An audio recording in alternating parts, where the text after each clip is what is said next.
خصوصیت حاصل ہے وہ یہ ہے کہ آپ کو اس کتب خانے سے پٹھوار ریجن اور ہزارہ ریجن کی ہر وہ کتاب ملے گی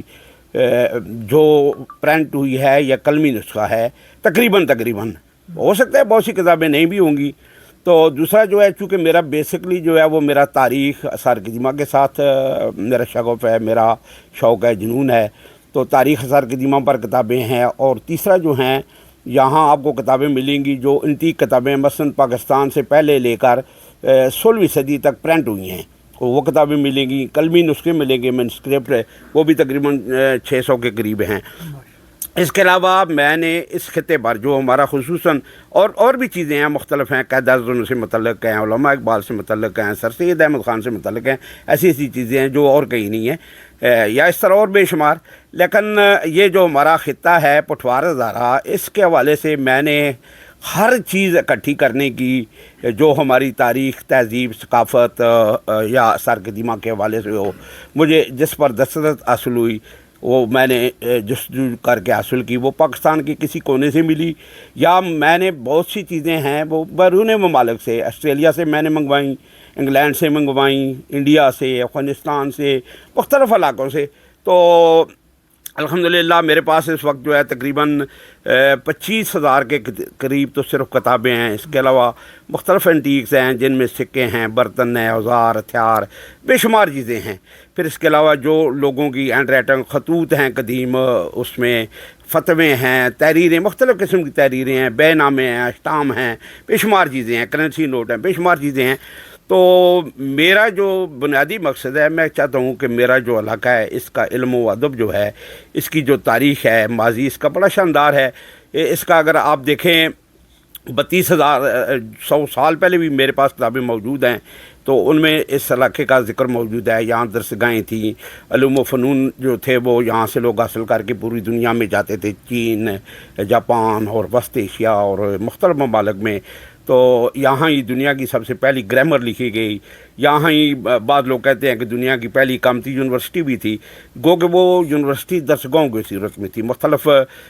جو جگہ تھی، جو اس زمانے کے بدھا کی جو خانقاہیں تھیں، یہ جو ان کے سٹوپے ہیں، یہ ان کے بزرگوں کے بیسکلی مدفن ہیں، یہ ان کے مزارات ہیں۔ تو ہر جو اس زمانے میں مزارات ہوتے ہیں ان کے ساتھ خانقاہیں ہوتی تھی، اور خانقاہ میں مختلف علوم و فنون کی تعلیم دی جاتی تھی۔ تو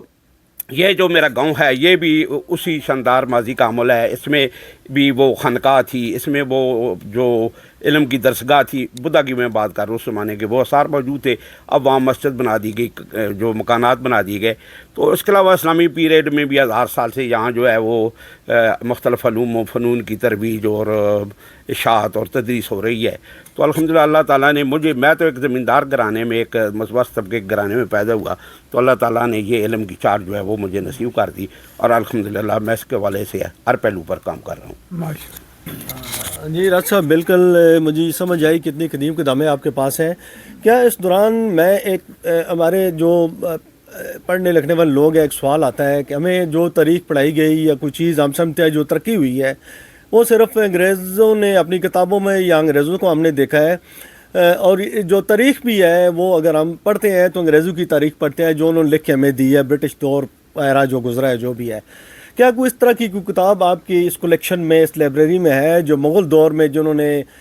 تاریخ کے اوپر کام کیا ہو، ہسٹری کے اوپر کام کیا ہو، اور جو پری اسلامک پیریڈ، اسلام سے پہلے کا کوئی اس طرح کی کوئی کتاب ہے جس میں ہمیں اردو میں مل جائے یا پرانی عربک میں مل جائے، جس کی ٹرانسلیشن ہو جائے کہ اس خطے کی تاریخ لکھی ہو، تاکہ ہم ایک موازنہ کر رہے ہیں کہ جو ہمیں انگریز بتا رہے ہیں، جو انگلش لوگ بتا رہے ہیں، جو ہسٹری ہم پڑھ رہے ہیں، اور اس میں اور جو کچھ مسلمانوں نے اگر کیا، مغل دور میں کیا، سلاطینی دہلی کے دور میں کیا ہے، تو اس طرح کی کوئی کتاب ہے جس سے ہم استفادہ حاصل کر سکتے ہیں یا آپ نے کیا ہے؟ پلیز۔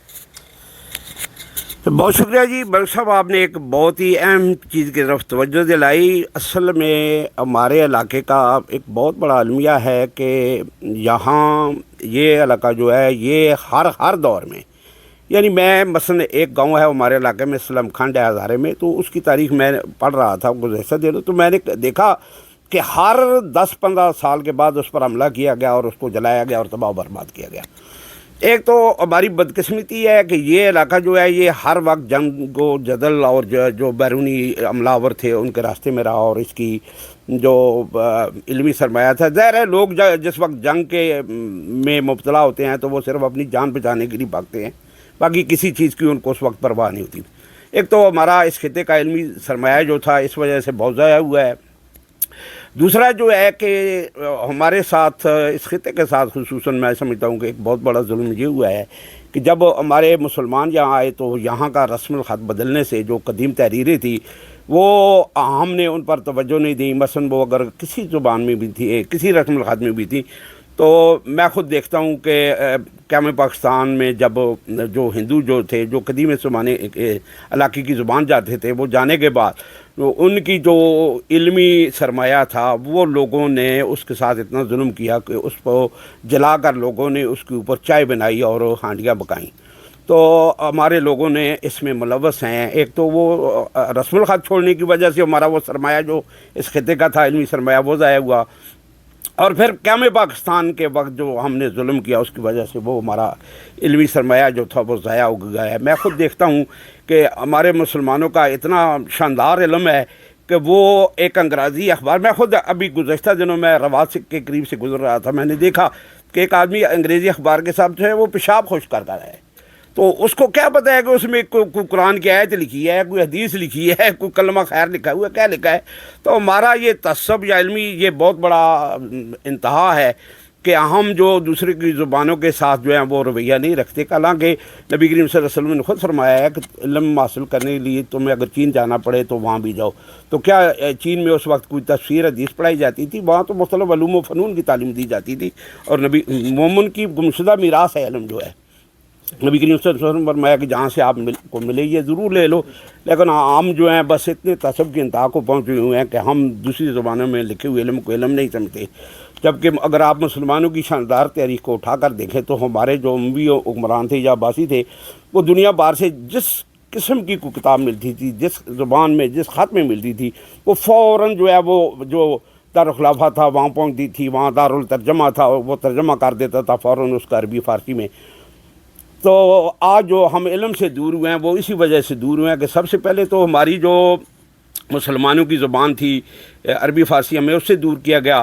پھر ہمارے درمیان میں اردو لائی گئی، اور پھر اردو سے بھی ہم نے وہ رویہ نہیں اختیار کیا، تو آج ہم انگریزی کی طرف جا رہے ہیں۔ تو ہماری بدقسمتی یہ ہے کہ ہم اپنے علم کے ساتھ خود زیادتی کر رہے ہیں۔ جی راز صاحب کی جو بات مجھے سمجھ آئی ہے کہ یہ زبانوں کا جو بدل تھا، یعنی یہاں پہلے سنسکرت تھی یا ہندی بولی جاتی تھی، جو بھی قدیم زبانیں تھیں یہاں کی خرشتی تھی، تو وہ انویڈرز کے آنے کی وجہ سے وہ 200 400 سال 500 سال بعد وہ تبدیل ہوتی رہی ہیں، اور انہوں نے ایک اور ظلم یہ کیا ہے کہ ان کی جو پرانے جو کام تھا ادب کے اوپر، آرٹ کے اوپر، جو بھی ان کا ورثہ تھا اس کی ٹرانسلیشن نہیں ہوئی ہے۔ اور میرا سوال تو وہی تھا کہ مغلوں نے کوئی اس طرح کا ڈپارٹمنٹ قائم کیا، کیونکہ مغل بھی اتنا بہت زیادہ ان لوگوں نے جب آرٹ کے اوپر وہ کام کر رہے ہوتا ہے بندہ، تو وہ بہت ساری چیزوں کو دیکھ رہا ہوتا ہے، تو انہوں نے کوئی اس طرح کا ڈپارٹمنٹ تھا کہ مغلیہ میں مقصد میرا ہے کہ ایسی کتاب ہمیں مل جائے جو قدیم تاریخ کے اوپر اگر کوئی کام ہے تو کام کرنے والے ڈفرینٹ لوگ ہیں، جیسے ہم بیٹھے ہوئے ہیں نا، ہمارے ساتھ انجینئر بھی ہیں، رائٹرز بھی ہیں، ساری اس طرح کی چیزیں ہیں، کاروباری لوگ بھی ہیں، تو اس طرح کی کوئی کتاب کہ آپ کے ہاتھ چڑھی ہے مغل دور کی سلاطینی دہلی کی، بے شک وہ عربی میں ہو، پرشین میں ہو، کوئی اس طرح کی جس میں کوئی تاریخ کے اوپر ذکر کیا گیا ہو، آپ کی لائبریری میں ذخیرے میں کوئی اس طرح کی کتاب ہے؟ جی بہت شکریہ بخش صاحب۔ جیسے کہ میں نے پہلے بھی عرض کی کہ یہ ہمارا جو خطہ تھا تقریباً برٹش گورنمنٹ نے سب سے پہلے جو ہے اس میں وہ رولز اینڈ آرڈر جاری کیے، ورنہ اس سے پہلے یہ خطہ تھا، آپ اس کو ایک قبائلی علاقہ سمجھ لیں۔ یہ علاقہ ایسا تھا کہ یہاں جنگ و جدل کے علاوہ آپ اگر مغل حکمرانوں کی کتابیں دیکھیں، دہلی میں جو لکھی گئی ہیں وہ کتابیں دیکھیں، تو آپ کو اس میں ہر علم اور فن پر وہ مسلمانوں کو عروج ملے گا۔ اسی طرح اگر آپ ایران کی، ہاں انڈیا میں جو کتابیں لکھی گئی ان میں معمولی سا اس علاقے کا کہیں ذکر ہوتا ہے تو ہوتا ہے، یا ایران میں جو کتابیں لکھی گئی یہاں بیسکلی جو ہے لکھی ہوں گی کتابیں لوگوں نے، لیکن المیہ یہ ہے کہ ہمیں جو مغل پیریڈ سے پہلے اس علاقے کے حوالے سے کوئی اوورال تاریخ کی بات کی ہے، کوئی لازمی نہیں ہے ٹیکسلا کی اوورال جو ہماری اینشینٹ تاریخ ہے۔ جی میں اس پورے خطے کی بات کر رہا ہوں کہ یہ خطہ جو ہے نا، یہ اس کے ساتھ برٹش حکومت جو تھی سب سے پہلے اس نے یہاں لا اینڈ آرڈر جو ہے وہ قائم کیا۔ اس سے پہلے یہ خطہ ہر وقت یعنی یہ نہیں ہے کہ سالوں کے بعد نہیں، ہر وقت یہ بدامنی کا شکار رہتا تھا، یہ حملہ آوروں کی زد میں رہتا تھا، جنگ و جدل کی زد میں رہتا تھا۔ تو اس علاقے میں یہ نہیں ہے کہ اگر دہلی کی طرف والے لوگوں کی کتابیں محفوظ ہیں یا ایران کی طرف کے لوگوں کی محفوظ ہیں تو یہاں نہیں لکھتے ہوں گے، یہاں لکھی ہیں۔ مثلا میں نے خود اپنے بچپن میں ایک کتاب دیکھی تھی اور ہمارے علماء کرام کے کتب خانے میں موجود تھی، بوئی کی تاریخ پر تھی، اور وہ نصیر الدین ہمایوں کے دور میں لکھی گئی تھی۔ تو اس میں اس گاؤں کی تاریخ یا اس خطے کی تاریخ تھی، لیکن المیہ یہ ہوا کہ بعد میں مجھے بھی وہ کتاب نہیں ملی۔ تو کتابیں لوگوں نے لکھی ہیں، اس علاقے پر لکھی ہیں، اس کی تاریخ پر لکھی ہیں، اس کے علوم و فنون پر لوگوں نے لکھی ہیں، اور بعض کتابیں جو ہیں وہ میرے پاس الحمدللہ محفوظ بھی ہیں، لیکن زیادہ جو ہمارا علمی سرمایہ ہے وہ ضائع ہو گیا ہے۔